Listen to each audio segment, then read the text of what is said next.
So for this process, colleagues, may I request that we continue with our activity session. And thank you for joining today and where you are joining. And thank you for being with us when we were running this project for this time. And we hope it has been of benefit to all of us. And we hope all of us are going to be able to learn even today as we are wrapping up this module, I would say so, of pain management. What we need to acknowledge is that today we'll be doing that, but maybe if we can go deeper, may I give opportunity for you colleagues to greet us and share if ever you are joining with other people from your departments. I'll start with our team, Mr. Pumai. Can you greet us? Good afternoon, ladies and gentlemen. Pius Pumai with the ECHO Hub team. Yes, thank you so much, Mr. Pumai. Then we have Messi. Good afternoon, colleagues. My name is Mercy Shalamo, and I am joining with the ECHO Hub team. Thank you so much, Messi. Mazia Tabile, you can greet us and introduce yourself and others if you are joining with them.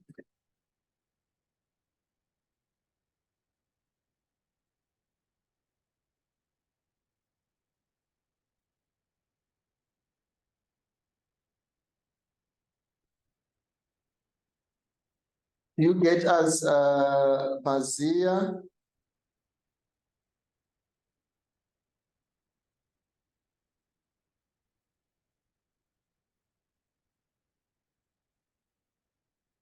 Hello, Mazia.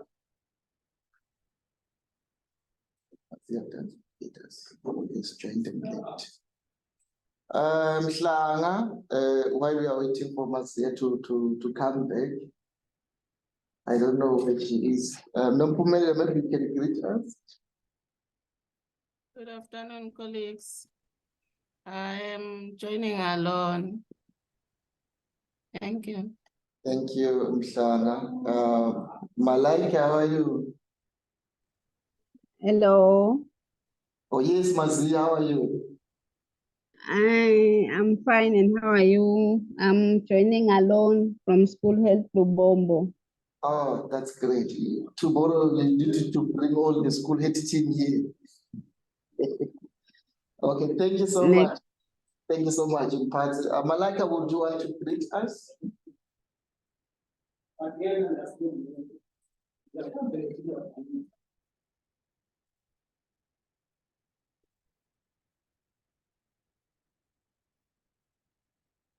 Okay. Some colleagues have promised to join us along the way, so maybe we can continue for today. As I've shared that today we are working on finalizing our session. So we hope we will cover all that we needed to cover and summarize it, and then look around on going forward today. So may I have this brief presentation for us that give us a picture of what we have gone through in the previous sessions. Then we will be able to share and discuss after this presentation that I will share with you. And I hope it will meet our session needs.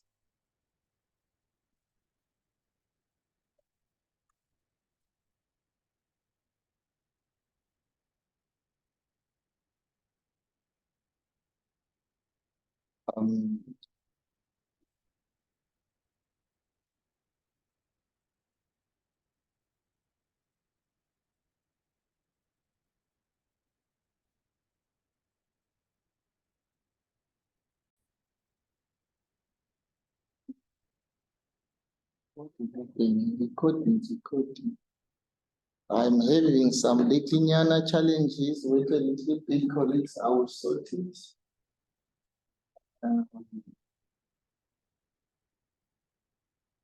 Yeah.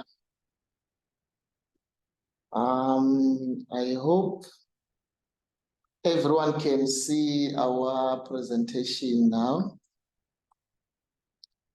So, yes, I want us to look around on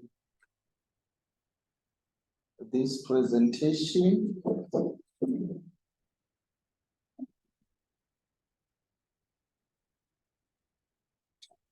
I'm sorting here a little bit. Done very soon.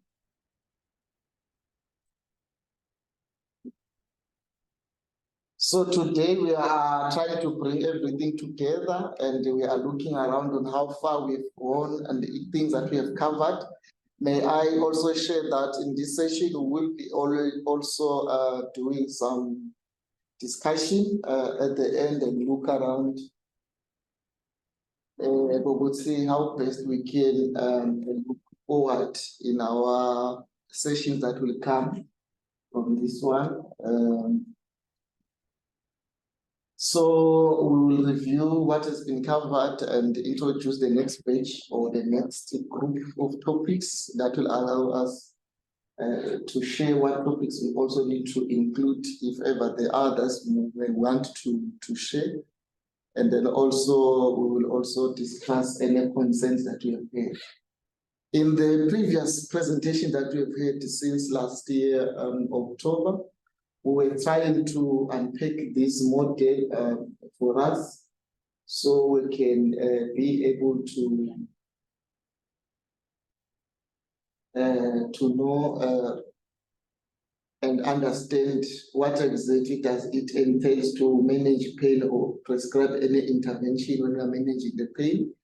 And then we looked at assessment, and we looked at the characters or the principles that surround assessment, and we look at the tools that surround it.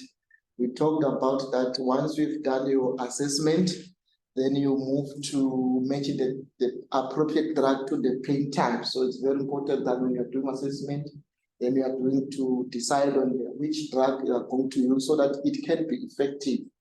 We talked about that some drugs can be used, but find that the history they've been used before, but for your patient, maybe they are not working. So it's very critical to identify the pain that we are dealing with and identify the pain type. Sometimes if the patient is going through spiritual pain, we have seen it even through our discussions that it might not require physical or pharmacological pain, might need to do spiritual prescriptions. So that's what we talked about. And then we look at every time you are prescribing any intervention or any drug or medication, you need to consider the potential risks and side effects that might be there for that patient. We talked about that. This is very important because there's what we call double effect in palliative care when we are managing, especially pain. But I did not intend it to cause harm, but the intention was to harvest the benefits of the drug. So we are saying that always the benefits might outweigh the risk. Then, so we need to evaluate every time. If I'm prescribing diclo for a patient with gastric ulcers, I need to evaluate. And the most of these, we use the ethical principles to reach to the decisions that we are making together with the patient. Let me make an example. If you are prescribing diclofenac for patients with hypertension and diabetes mellitus and with kidney failure, you find that these patients, it is not good to prescribe these drugs to them, but you end up prescribing because we weighed the risk and benefit of the drug and put measures on how you are going to monitor those side effects. So we say this is another principle. We've drilled in this on how best we can do it when we're doing that. We have also said that another thing that we need to consider when we are doing management of pain is to assess the safest route of administration. So actually on the model of how will I administer the intervention. Maybe I'm saying my patient must do exercise, and then, but my patient is on a bedridden, and I need to know the model that I'm going to use to achieve the same result that I'm looking for. If then the principles of administering medication in palliative care, especially pain medication, is PO. So if then the principle says that the oral route must be preferred or prioritized always, then if my patient has oropharyngeal cancer or cannot swallow now, what are the alternatives that I can use? So we need to evaluate the safest route for your administrating or the delivery of that medication. And then also we said the fifth principle or protocol that we need to follow is that whenever you are managing this pain, we need to consider who will administer the medication and at what setting. Whenever I'm prescribing intervention or a drug, who is going to administer it? And does the person have the capacity to administer that medication or drug? If I'm prescribing a medication to a patient who has neurological issues or cannot handle small tablets, then you will find that there's a challenge. In our country, we find that patients stay with children or they stay with elderly people with blood vision and stuff. So we need to evaluate the caregiver and patient capacity to administer that. When we talk of the setting, we are talking about the issue of knowing exactly where will the medication be kept. If it's in a facility setup, you will find that it will be easy to monitor and there will be expertise enough to monitor the patient. But if it's at home, then we look at the environmental factors. Is the fridge there? It's how is the temperature in the house, how clean it is, because you cannot prescribe things that could be exposed to the air, yet the patient is in an environment that is unclean. So we are looking around all those factors because they have a contributing factor in us achieving the best thing we are looking for. And then another thing we are looking for is that we determine whether the patient can find and afford the medication. So here, then, when we are prescribing any drug, especially from a facility that is prescribing, I'm happy with Mazia here from the school here. So there are no school head children who stays in hospital. They are from home.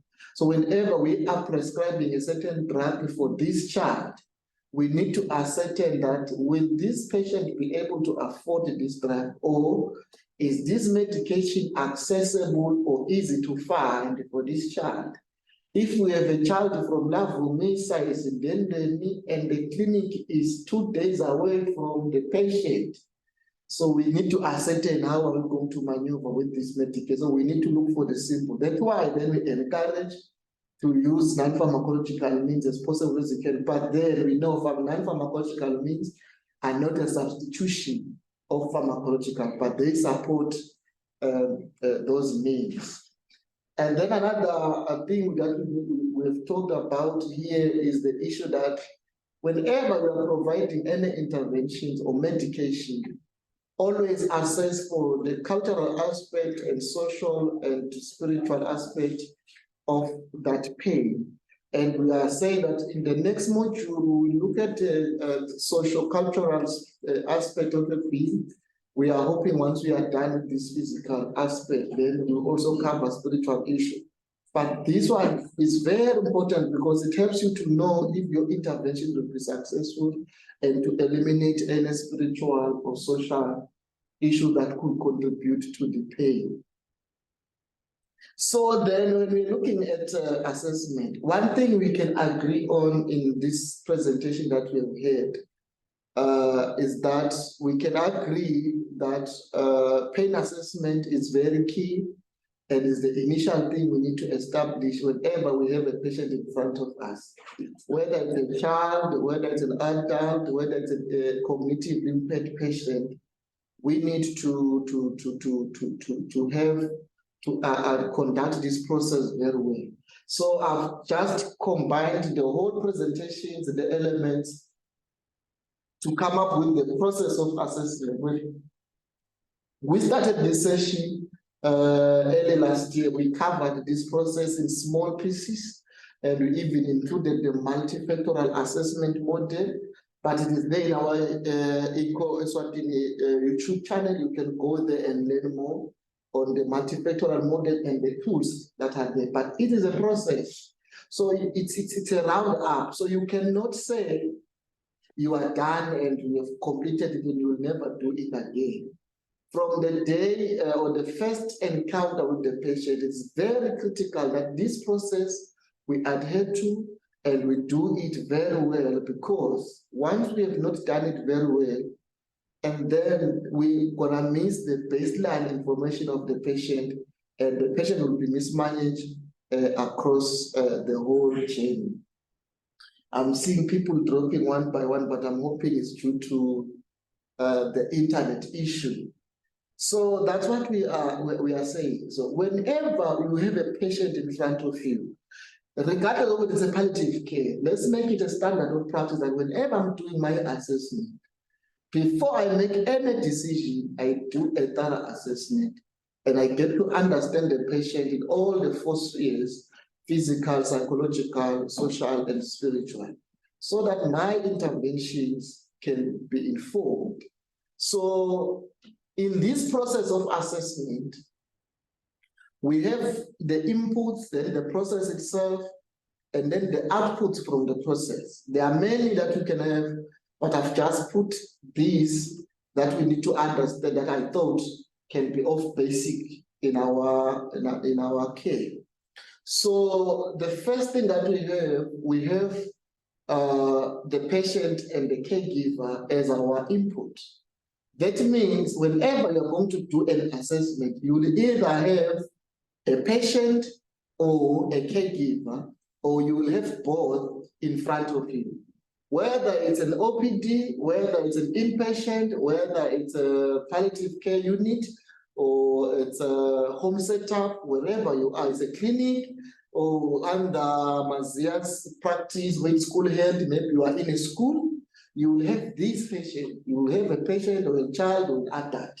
You will have that patient in front of you, and most of the time in palliative care, we are saying this patient or this person will be diagnosed with a life-limiting or life-threatening or a serious illness. It can be cancer, it can be diabetes mellitus, it can be hypertension, it can be stroke, it can be anything. Or you have a patient who has been suffering a loss and grief in front of you.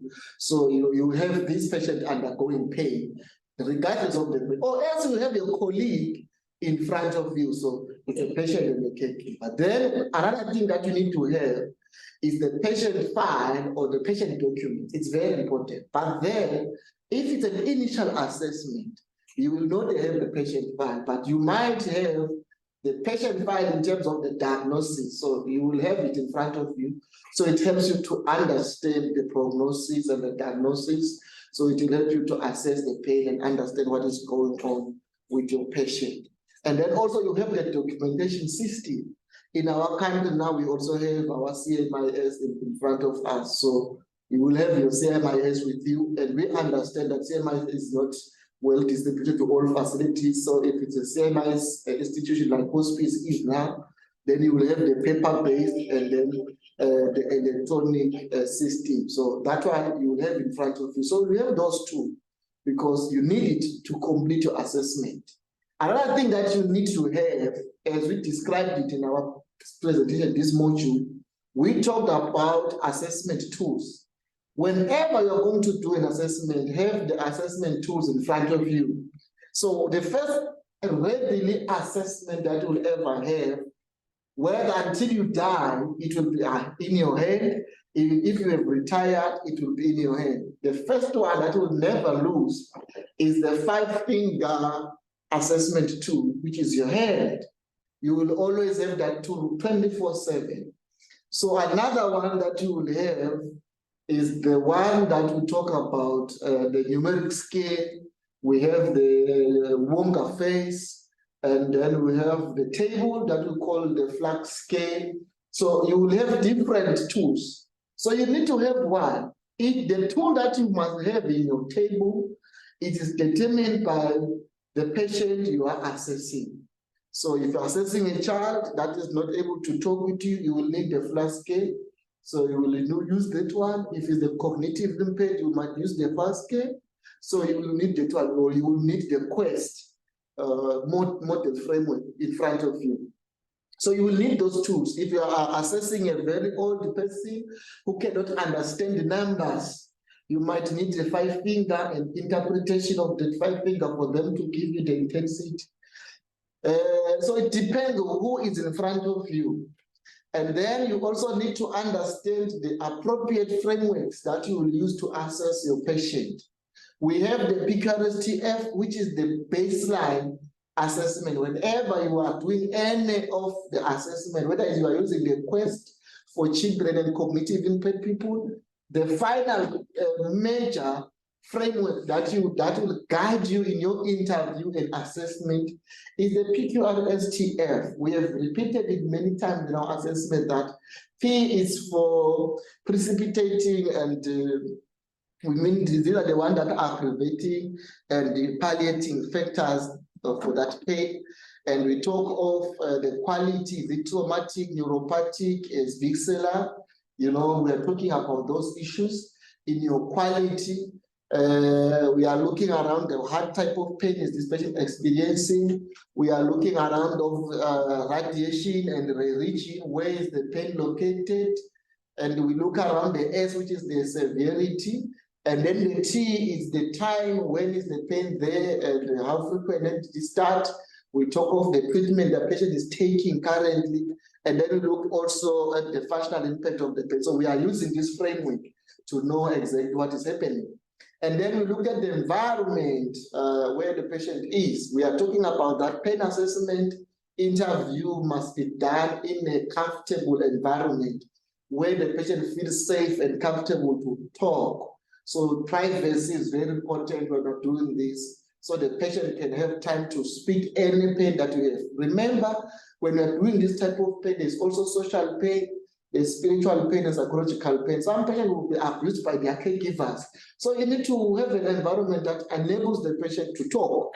And then what is very key, and it's a backbone of palliative care, is that we have good communication skills so that we can be able to do the assessment also. Those are the inputs that as a healthcare provider you need to have every time you're going to conduct a pain assessment. So the process will include that you do eliciting the characteristics of the patient's pain, and then you also assess for the functional history of functional impact of this pain. So how has the patient affected the patient, especially in doing ADLs and ILDS. So we have covered this one in our previous session. You can find it in IECHO platform resource materials, or you can go to our YouTube and re-listen to it.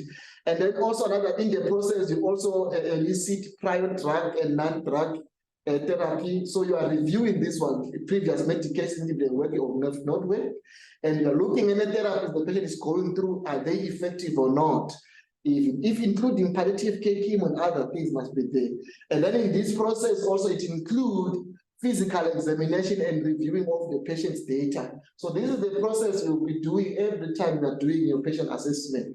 Characteristics, functional impact, prior drug examination. The examination is there as a confirmatory to what a patient has told you, so you can see exactly and make a good decision. For example, if a patient is complaining of abdominal pain that is burning and stuff, you may find that the patient is constipated and has a distended abdomen. So that will help you to decide which medication you are going to give. You discover you don't need to prescribe any analgesic, you just need to prescribe a laxative, then the patient will be free. So it's very important that when you're doing a process of assessment, you go through this using these inputs. And then your output, we are expecting that you're gonna have a comprehensive pain history that will be well collected, and then it will be analyzed and ready to help you to make an informed decision for treatment that will be efficient and effective. And most of the time, during this interview or assessment, you build this rapport and trust relationship between you and the patient. Patient begins to trust you and they will begin to open up. So they will trust you with critical information even in the future. So this process rotates and rotates around and around. And then we are saying then now you have undergone the comprehensive pain assessment history or process. And so we are doing it across and across. And then we talked about the best prescribing practices. Then now you have finished your assessment process. You are ready now to do some prescription, because now you have a comprehensive history in your hands, and now you know exactly what to do. So we have unpacked how to match drug class to pain WHO ladder. So we have the analgesic ladder from WHO that you need to have with you. So it will guide you on what prescription you have to do and when and how. So it is there even with your guidelines. The guidelines, they describe that one. We've also unpacked it in the modules. We have slides there. You can go there and get the slides, or you can go to our YouTube and go through and listen to how best you can match the drug class with the pain. So now you have finished already, you know that one. And another thing we've talked about, that whenever it will require you to prescribe an opioid, it is very important to assess the risk of opioid substance use disorder, including also using this DSM-5 to go through the substance use disorder and using the universal precautions to do that. So we have covered the presentation on that one that will help us to do that. We have talked about how do we go about prescribing an opioid. Actually, as I'm talking about prescribing an opioid, these days, I was analyzing our clinical practice data. So I happened to see a client that I know I've seen in the field for some time now, diagnosed with cervical cancer for some time, and has been refilling morphine from another facility in the country. And then what surprised me was that this patient is on opioids, but then this patient now is has a colostome. So this patient developed a fecal infection that was so bad, and then he operated and ended up having a colostome. So now he's on colostomy bed. So when I asked about this, then they said that the patient has severe constipation and later was then operated, and then now he's on colostome. So this one told us that we have to upskill and adhere to the principles of prescribing opioids, which one of them through the WHO letter is that whenever you are prescribing an opioid, please have osmotic and stimulant laxatives prescribed for a patient.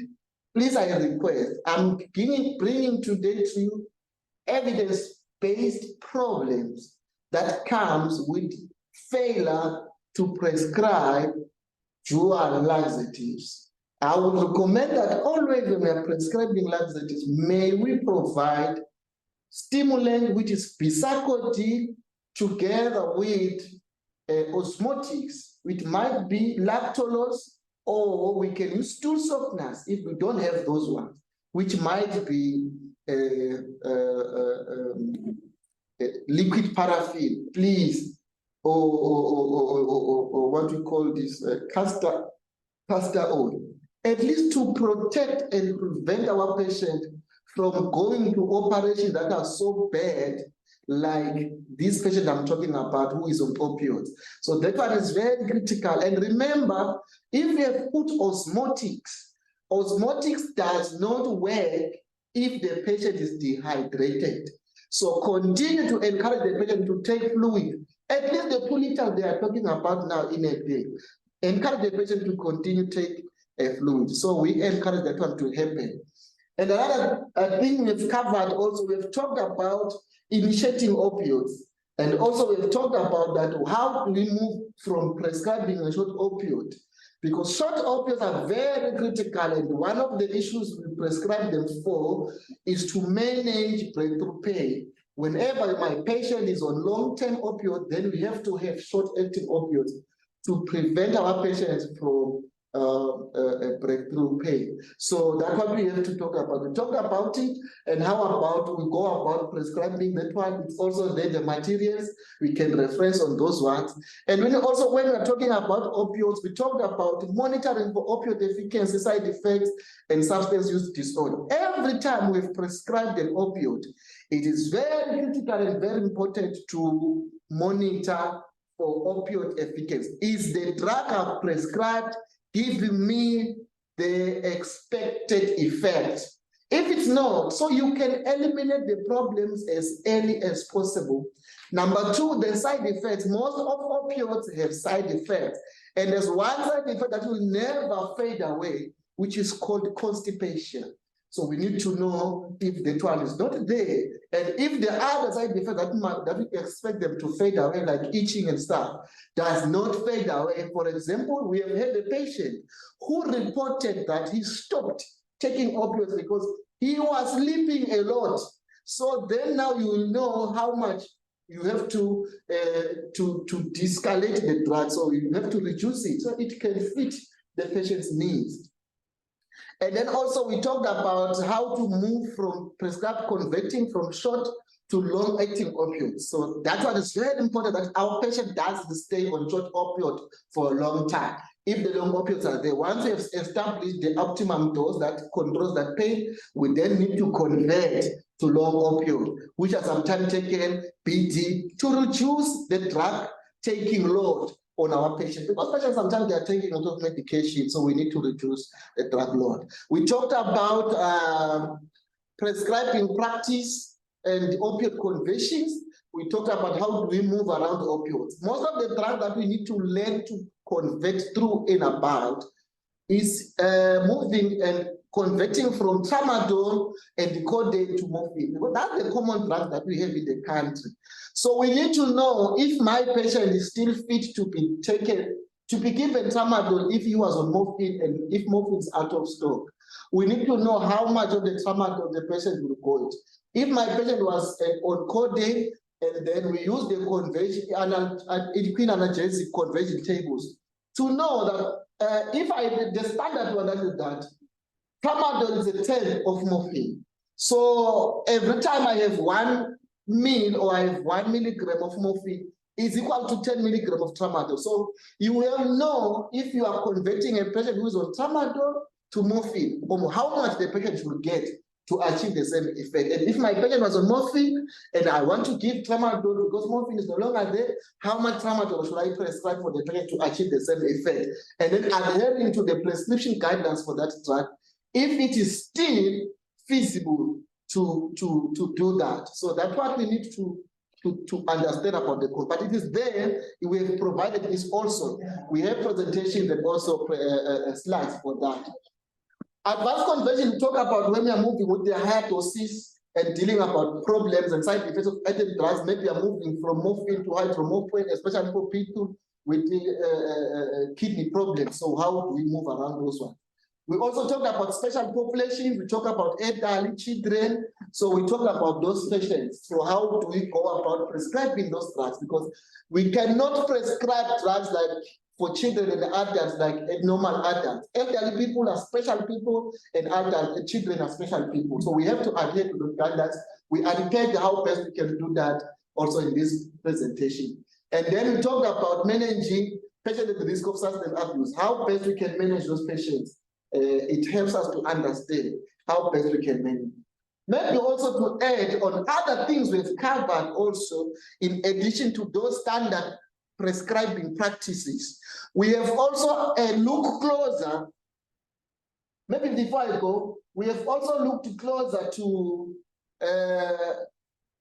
issues like how best we can use activants. The co-activants that we use for managing like amitriptyline, the diazepam, the prednisolone, hyoscine, lorazepam, and other co-analgesic drugs. We have looked about those drugs and what their uses and how best we can use them using the analgesic ladder. So then we have covered also how best to deal with chronic pain. In our practice, we have a serious problem with chronic pain. You can agree with me, most of our patients have chronic illnesses, they live long with that diseases and they undergo long-term pain. You find that the patient has arthritis, we have covered specifically for arthritis, we have covered that one. And you find that our patients are going through severe pain and sometimes they're going chronic pain. So we have looked about how chronic pain we can deal with it. And we say that chronic pain is a brain problem. And it's more of sometimes psychological. So we need to bring both pharmacological and non-pharmacological interventions and how best we can move around non-opioid pain management of chronic pain and moving to opioid pain management. And then we talked about here the risk mitigation strategies for these patients because they are at a high risk of opioid use disorder. And then we also talked about the treatment strategies where we say it is very important to adhere to the universal precautions on how best we can, which is the frequency of prescription, the agreement and stuff. So we need to look around those universal precautions. And then we have also covered in depth breakthrough pain, which include incident and end of dose failure. So we have covered in depth how best we manage incident pain and how best we can manage end of dose failure. We even put a logarithm last session on how best we can manage breakthrough pain. So we also looked closer to neuropathic pain management, which is part of problematic pain in palliative care, on how best we can manage it. And we have also focused closer on phantom and psychogenic pain for our patients who have, most of them who are amputated, and psychogenic pain, which emanates from psychological issues, and how best we can manage it. So we have tried to cover the holistic part of pain in this session. So this is what we have done. And also when we went for non-pharmacological interventions, we have discovered that there are many, and we have grouped them into 4 groups. One is the physical therapies, physical treatment approaches for pain management, like the warm taps, compresses and stuff. We have talked about mind-body treatment approaches, includes spiritual interventions here, the yogas and stuff. We have also covered them here. We have also talked about the herbal preparations. We have talked about that herbal preparations are there. Remember, especially for us, Emaswati, people are using herbal interventions to manage certain types of pain. And also dietary supplements, they are there. And we said here, some dietary and herbal preparations, they contradict other medications, or they are like other medications. Like others, they are same as NSAIDs. So we need to teach our patients on how to take them and what precautions they need to go through. So I have mentioned that also using these herbals, they can manage their pain other than using the Western pharmacological medications. We can use also herbals, and we can encourage them to use those things to manage their own pain. We talked about complementary therapies like the radiations, and including palliative care, chemos, and others. So we are saying these therapies, they are non-pharmacological, but we can use them to help our clients deal with pain, other than looking at treatment drugs only. And I think that's what we have covered in these sessions.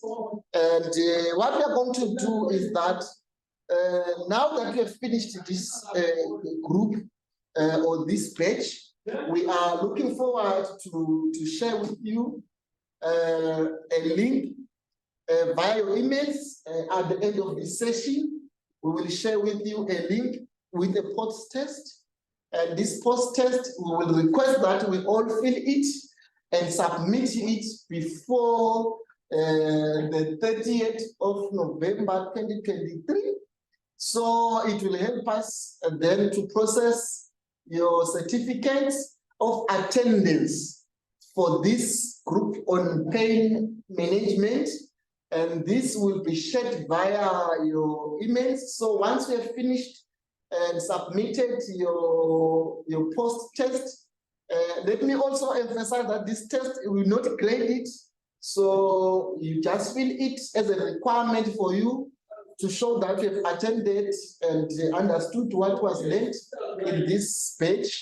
And then once you have finished that one, it's a 40 questions. So once we are done with them, there are multiple choice. So you choose the most appropriate answer. So then you submit it to us, then we'll be able to get it. So at the end, it will say submit test, then you'll be done. Then on the 1st of December, or on the 30th before 4 p.m., we will be able to process the certificates for all those who have submitted their post-test to us. So we'll be able to share with them with their attendance certificate from ECHO and Eswatini Hospice at home. So you will get them from us. And then we also want to share with you that we will have our next batch, which will start on the 6th of December. And we are hoping it will run from 6th December to 2022, May 2024. If you could note, we were just looking at the domain on physical part of palliative care, which is the most initial one when we are managing pain. We cannot proceed to manage other issues if the physical domain is affected. So that's why we are starting with it and completing it completely. So now we are looking towards management of common distressing symptoms in palliative care. We will have one session in December, then we will continue next year when we come back from holidays. So we encourage and invite everyone to join this session, especially the first one who will be dealing with principles of symptom management, so that we can then run smooth when we are going forward with our symptoms. So we'll be doing it on the 6th of December, which is more of an introductory to the module. And we are requesting that we all take off very well in this module so we can all run very well. And let's invite others also to be part of this module and be able to learn more and share more to one another, the best clinical practice that we are doing in our different platforms.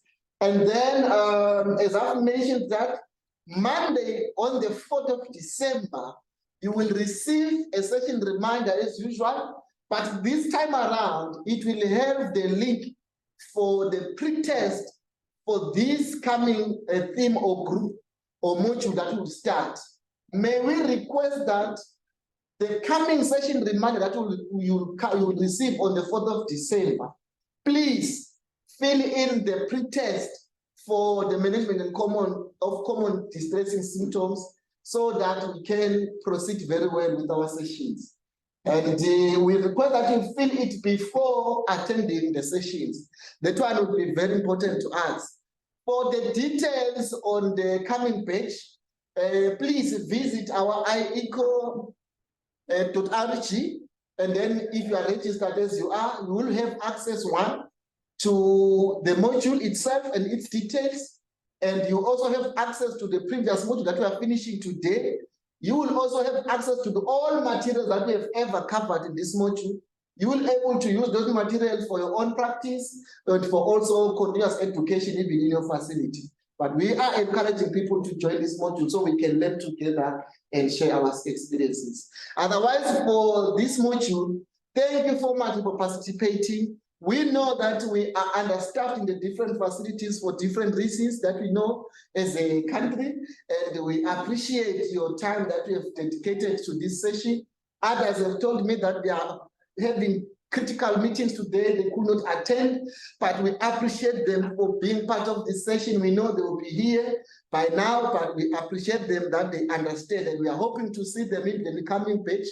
And thank you so much. For me, this is what we have done for this session. For this time, may I give everyone an opportunity to share and comment from what we have already shared on this question. Last time we requested that if ever you have a question, you have any comment, you can share it today. That's why today I presented all what we have gone through so that we can able to share the experience that we have seen. We have Mazia can share what is happening under school health, especially with children in schools, because we know that there are children who are going under, who have palliative care needs there, and who are directly or indirectly affected by patients or family or relatives who are going through, who have serious illnesses at home. We have patients at our facilities, we have colleagues, we have covered a lot of cases that we have learned from. So may I give you the opportunity to share what do you think we have learned from today, and what do you think we need to incorporate in our symptom management going forward? So may I give the opportunity to share?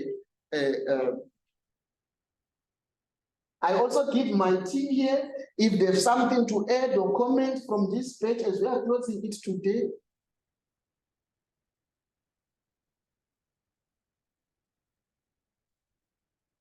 Anyone with a comment?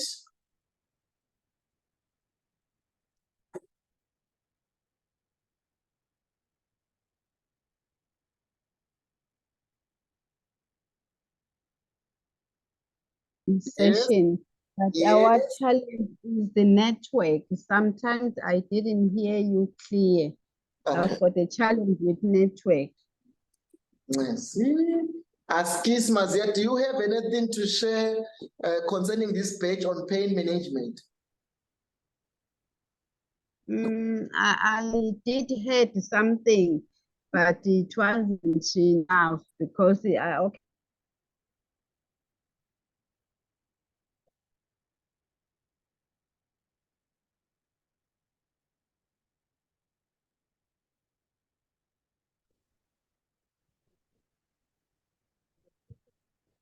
I think Mazia's network has let her down again.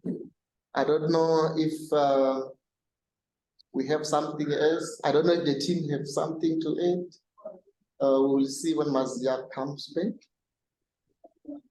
Okay, I can see the Mpumelelo. You can unmute and share. What do you think?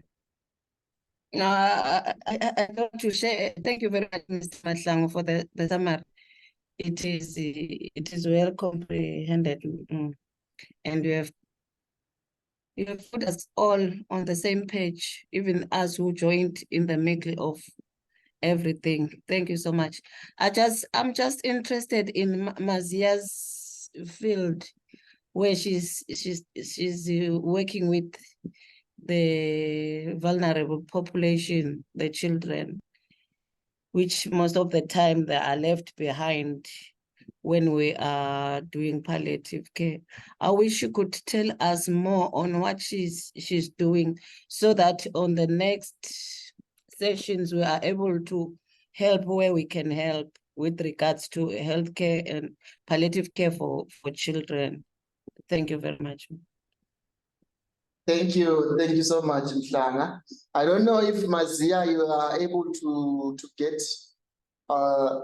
Mpumi's question.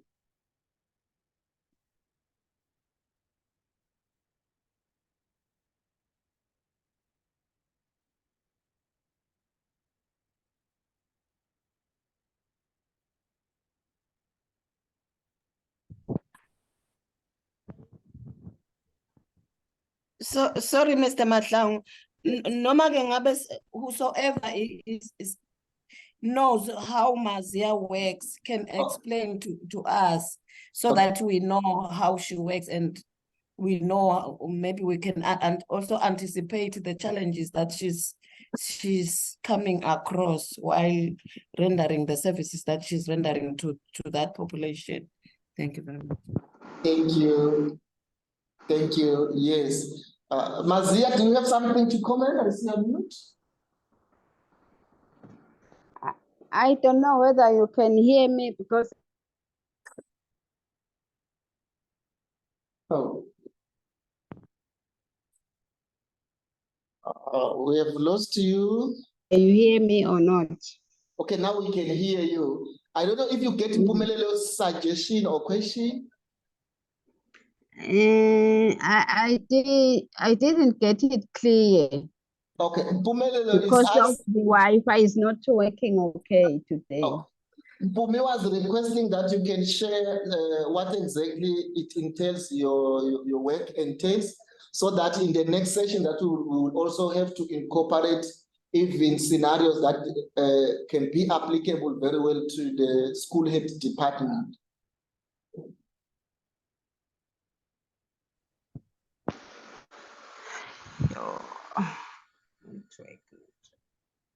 We can hear you. You can hear me? Yes. Okay. So we do visit schools to check the children, their physical and everything. Okay. Hello. Yes, we hear you.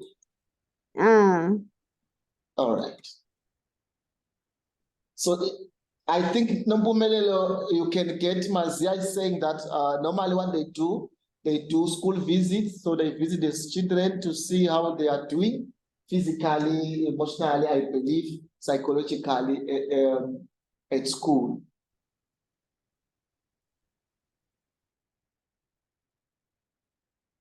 Thank you so much, Mahlangu. Thank you very much, Mazia. I think we can, I'm not, I think now I can also anticipate what they are going through, but I wish she could, the network could help her, that she elaborates even more, so that we are also able to pinpoint some of those things that really needs maybe hospice's attention. We are anonymous. Yes, yes, I see. Yeah, but I get you. I don't know if the team can do, but one thing we can know, Mazia, under palliative care, we think we can work collaboratively, especially in palliative care issues, because we believe some of the patients or children you are seeing, they are undergoing certain pain, which might be physical, for those who are diagnosed with life-limiting and life-threatening conditions, which include most of the time the children that we have, you will find that they have diabetes, hypertension, etc. I don't know, maybe the conditions that are common with the children at school. But we have also identified that some children, they also have cancer, but they are still at school. So you'll find them still going to school and they are going through cancer.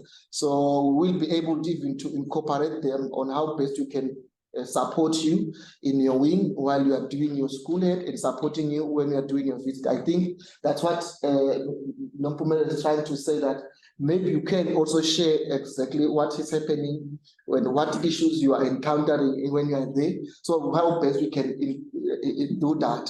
I think also we might also even need to incorporate you in terms of case presentations.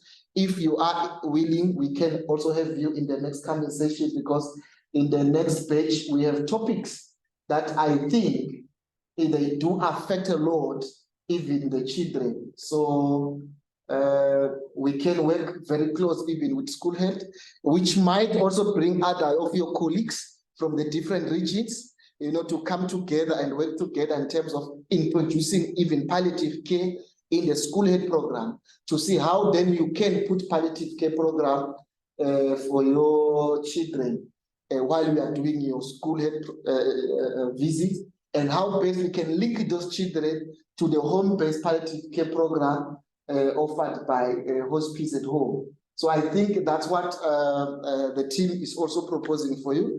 I don't know if, Mazia, you are comfortable. I'm sorry to pinpoint you on that issue, on that aspect, like incorporating palliative care in school health.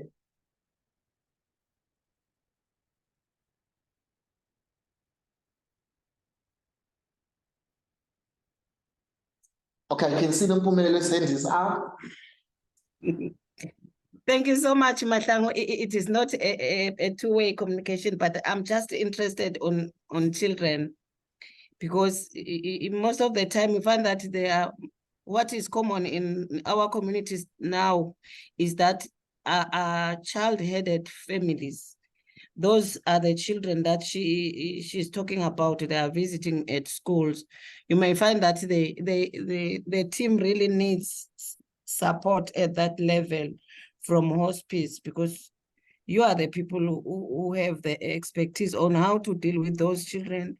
They are affected. Some of them are even infected.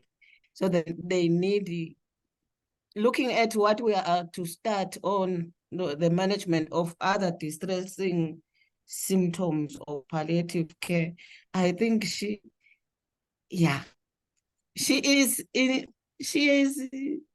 dealing with the most group that I so much like, because they are, most of the time they are left behind, dealing with the parent who is the mother.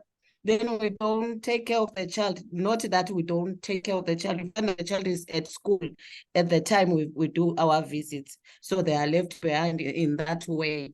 And that is why I'm so much, it's not that we are just pinpointing on her. It's just the type of the people that she's dealing with. It is the only entry point to us as hospice. Thank you, Mr. Mahlang. Thank you. Thank you. Mazia, do you have any comment?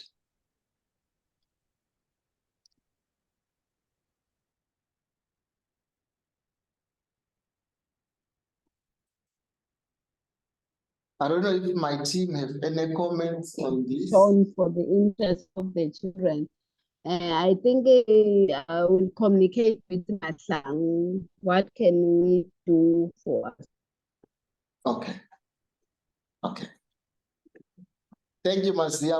We are happy to get that, and we hope we can do best for our children who are directly and indirectly affected by suffering of serious illnesses, who are there at school, how best we can improve using the palliative care principles, and when we are looking at the symptoms even too. Thank you. I don't know if anyone from the team has something to say.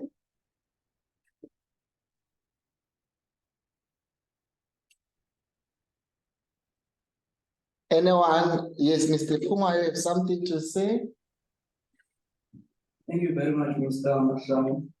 One would like to pass gratitude to the ECHO-Hub team and our Indian allies for this platform.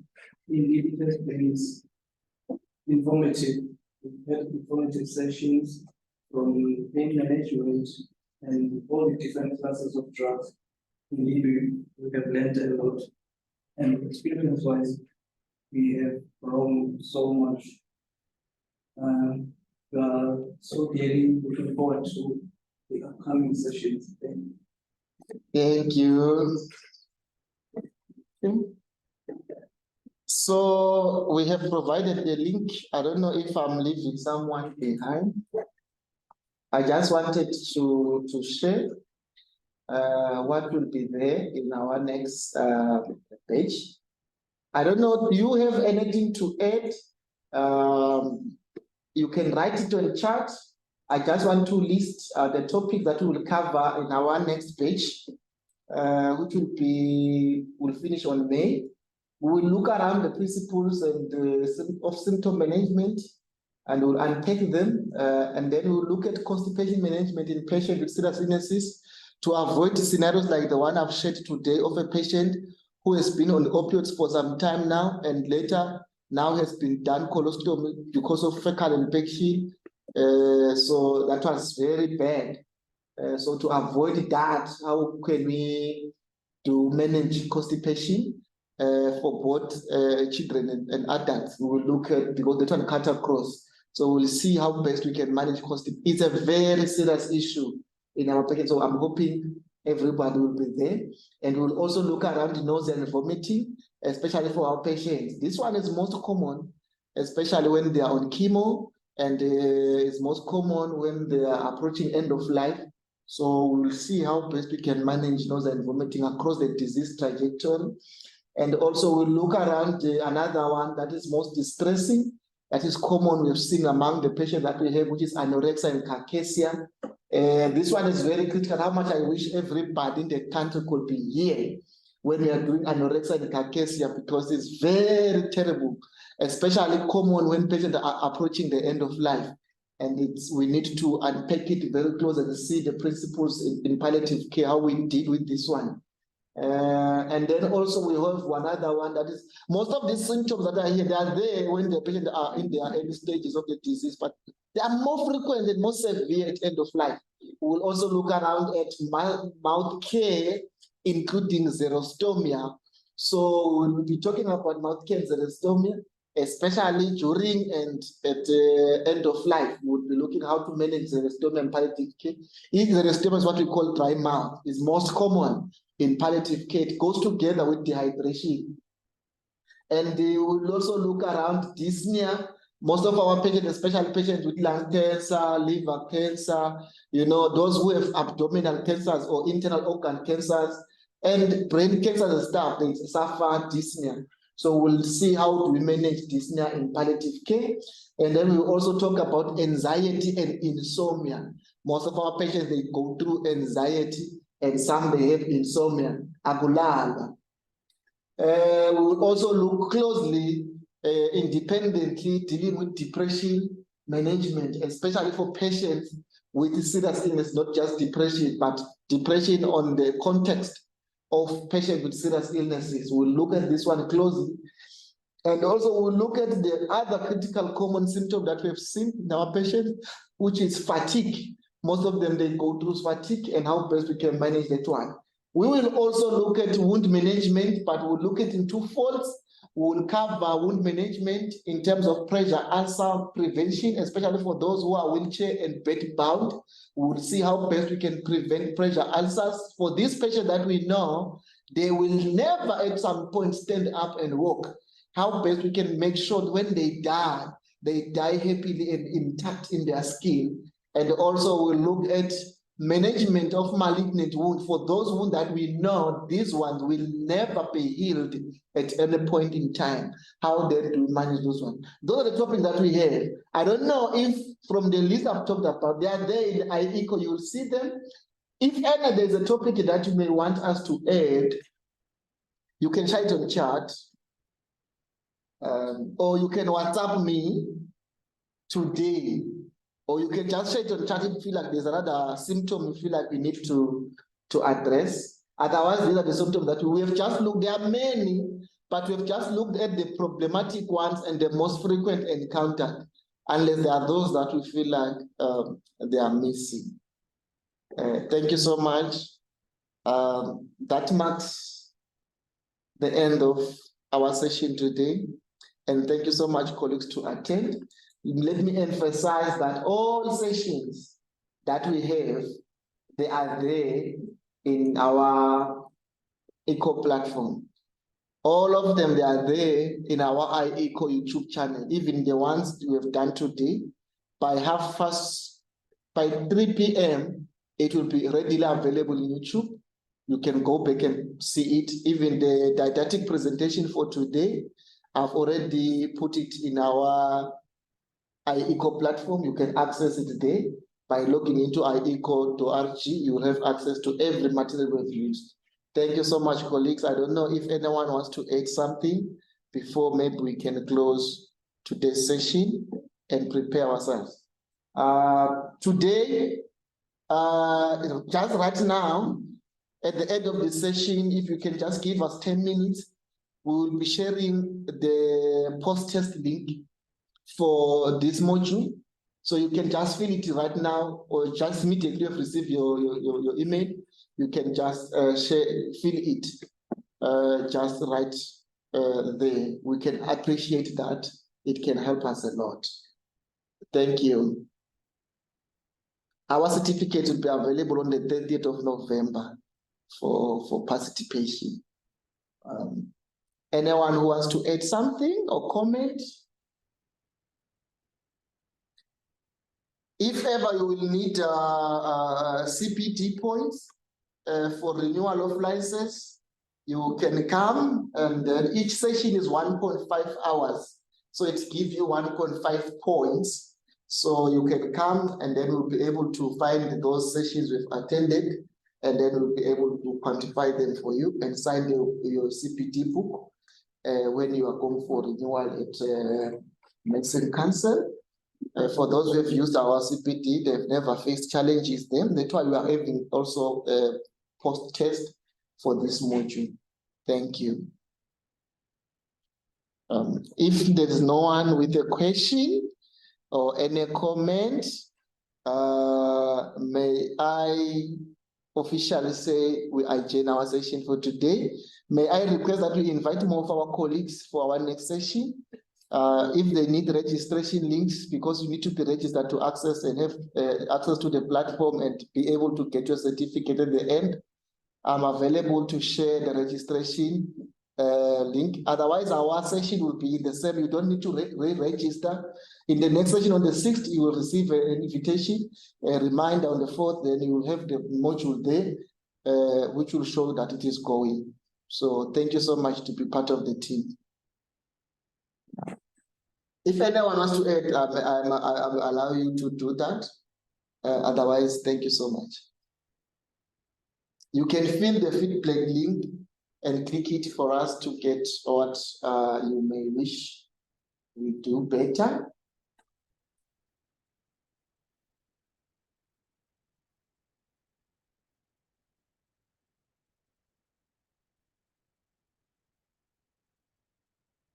I think the absence of the question means that we are okay. Thank you so much, colleagues. May you have the great day. This is the end of the session. Let's meet on the 6th of December. Let's start and end this year in a greatest note. Thank you.